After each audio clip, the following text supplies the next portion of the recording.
place where all the northern tribes accepted King Alfred's son, King Edward, as father and lord. And all tribes had to build these cross shafts on the trackways back to their tribal lands.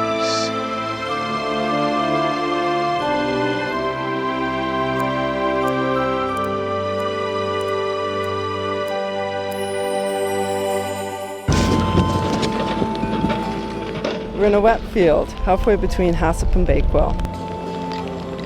A mechanical digger has removed the turf and topsoil, and we're looking for evidence of ancient trackways and even an old cross base.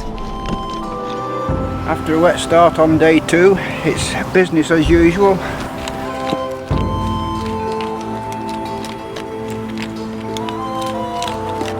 And I've been volunteered to help put a straight edge on the trench. This route now, if you turn over to the next one. I love some of them. Yeah. So this is to get the idea that you, yes. Exactly. So what are you looking for here then? Well, there's a legend. It's just compacted stone. I don't know whether it's some sort of roadway pavement or whether it's just stones that have tumbled and just been trodden in. Well, it's Friday, which is the 4th digging day down here at Hassop, and as you can see, the weather continues to be drizzly and torrential downpours. But, surprise, surprise, some of the hardy archaeologists are still working out there in the trench. So we're going to walk along this. It may be the road, it may be the bank on one side of the road, we don't know yet.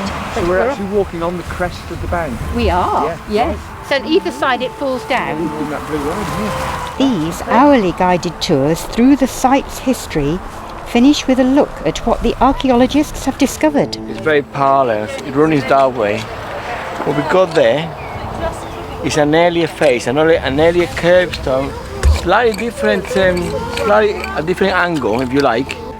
I'm quite pleased about that. Fascinating sort of what's lurking all about really, and knowing that we're at such a sort of literally a crossroads of all these different sort of goings on over the years. Fantastic. It's very exciting, and I'd love to know if they find something that would actually link the works here with the cross in Bakewell. Would be amazing. But I think what's great is that we have volunteers here who met us up there and says, come and have a guided tour. So, you know, because otherwise these sites are often closed off, aren't they? You don't actually get to see what's going on.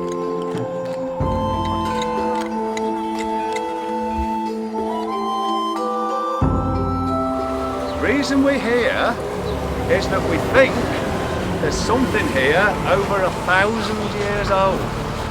The story says our cross was where ancient trackways meet. And so our dig is centred on where those ancient trackways meet, and they're very interesting.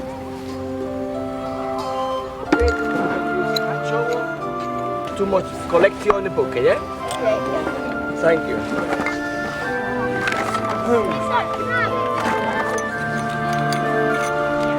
And what have you found so far? Lots of rocks. I found pieces of pottery. I'm trying to find a big cross. Don't worry, you can make it. We're scraping soil. We're digging for stuff, for like stones and pottery and stuff. Rocks.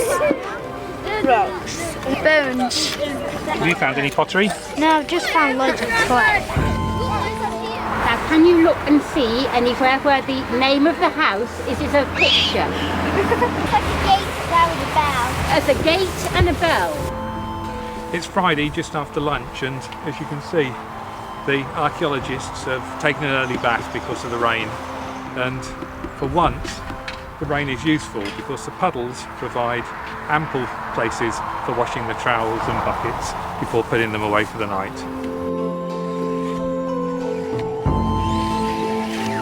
It's a Saturday, but we're still working, and I'm making an accurate scale drawing of the road surface that we've uncovered. And this is the Mercian influence. They put figures, people and animals on the cross.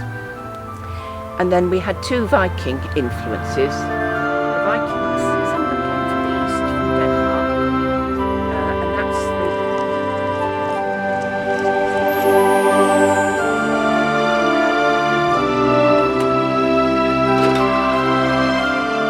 This is the beginning of week 3, the final week.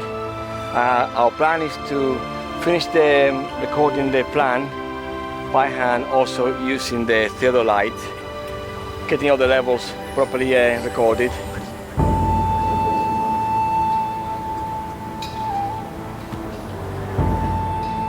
Alvaro and his team are now working against the clock and the elements to record and investigate what appear to be old road surfaces and associated features.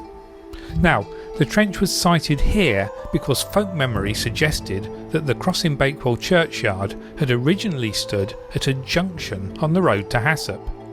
And this story was given some extra credence when the archaeologists discovered that the 10th century cross must have been moved because it was now standing on top of a 12th century burial. Anyway, back at the site, despite the weather, the guided tours continued. Anyway, whatever, it's fascinating. Thank you. And as the clock ticked, the team worked away to clean up the features that they had unearthed so that they could be photographed before they embarked on the final phase of the dig. So you go on there, okay, I'm going to extend that one now.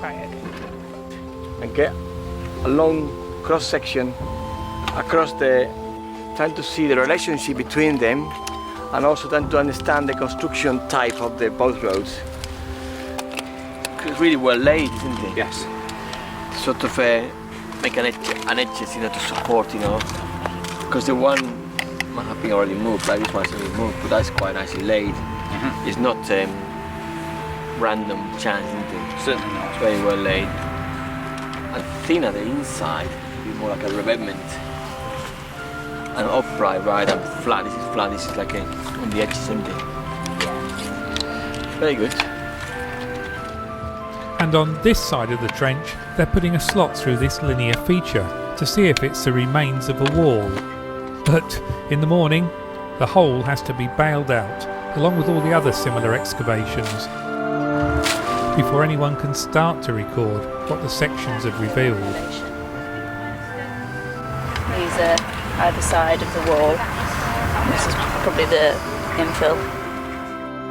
This cross-section through the main roadway shows that it was a well-made raised causeway, but not without signs of the wheel ruts of heavy carts from the local quarries. Whereas the branch that went towards Hassop appeared to have been an ancient track that had often been repaired.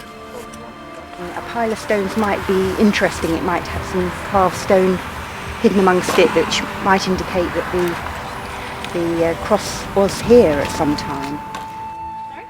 Well, some of these stones on the east side of the junction have been roughly worked, so they could have been part of a wayside cross base. And so the legend that this was the original site of the Bakewell High Cross lives on.